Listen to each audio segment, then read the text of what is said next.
بسم اللہ الرحمن الرحیم۔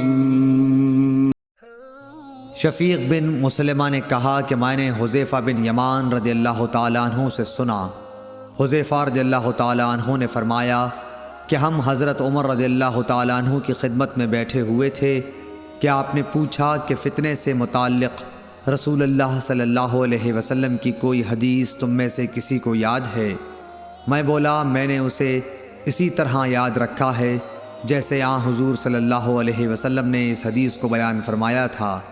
حضرت عمر رضی اللہ تعالیٰ عنہ بولے کہ تم رسول اللہ صلی اللہ علیہ وسلم سے فتن کو معلوم کرنے میں بہت بے باک تھے۔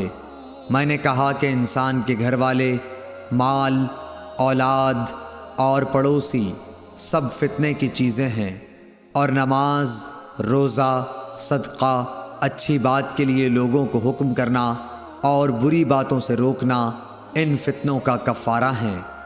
حضرت عمر رضی اللہ تعالیٰ عنہ نے فرمایا کہ میں تم سے اس کے متعلق نہیں پوچھتا، مجھے تم اس فتنے کے بارے میں بتلاؤ جو سمندر کی موج کی طرح ٹھاٹھیں مارتا ہوا بڑھے گا۔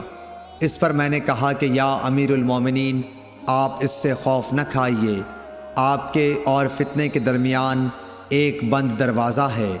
پوچھا گیا وہ دروازہ توڑ دیا جائے گا یا صرف کھولا جائے گا؟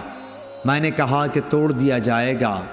حضرت عمر رضی اللہ تعالیٰ عنہ بول اٹھے کہ پھر تو وہ کبھی بند نہیں ہو سکے گا۔ شفیق نے کہا کہ ہم نے حذیفہ سے پوچھا کیا حضرت عمر رضی اللہ تعالیٰ عنہ اس دروازے کے متعلق کچھ علم رکھتے تھے؟ تو انہوں نے کہا ہاں، بالکل اسی طرح جیسے دن کے بعد رات کے آنے کا۔ میں نے تم سے ایک ایسی حدیث بیان کی ہے جو قطعاً غلط نہیں ہے۔ ہمیں اس کے متعلق حذیفہ رضی اللہ تعالیٰ عنہ سے پوچھنے میں ڈر ہوتا تھا کہ دروازے سے کیا مراد ہے، اس لیے ہم نے مسروق سے کہا کہ وہ پوچھیں۔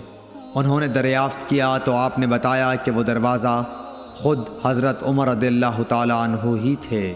صحیح بخاری حدیث نمبر 525۔